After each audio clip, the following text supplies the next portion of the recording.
it's Lori from Recipe Girl. Today I'm going to show you how to make my Greek style coleslaw. This is a great light coleslaw. It is a non-mayo based coleslaw with a terrific red wine vinaigrette. It's delicious. So let's go ahead and get started.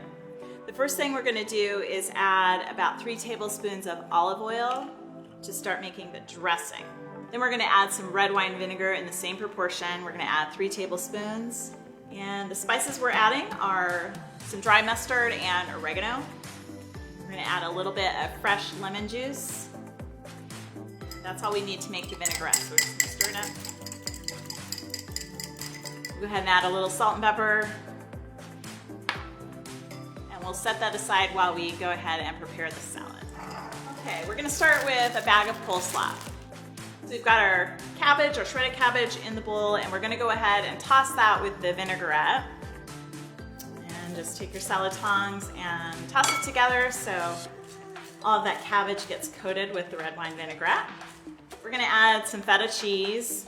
I just kind of eyeball the feta cheese. You can add as much or as little as you want, or you can leave it out if you don't want cheese in your coleslaw. But this gives it a good tangy flavor. Okay, and then I'm going to just toss that in.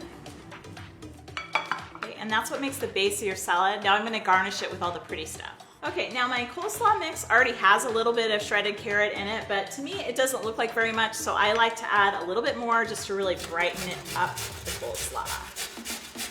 I'm also going to add some red onion, a bit of a slice, just for garnish. I really don't want a lot of onion, just a little bit for garnish and flavor.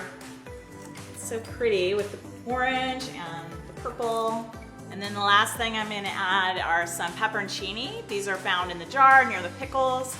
They are not spicy, they just have a really good strong flavor, and they're perfect addition to Greek style coleslaw. And just give it a little toss and your coleslaw is ready. You can make this a couple of hours ahead of time, and that gives the coleslaw a chance to really absorb the flavors, and then you'll be ready for dinner or your barbecue or your party.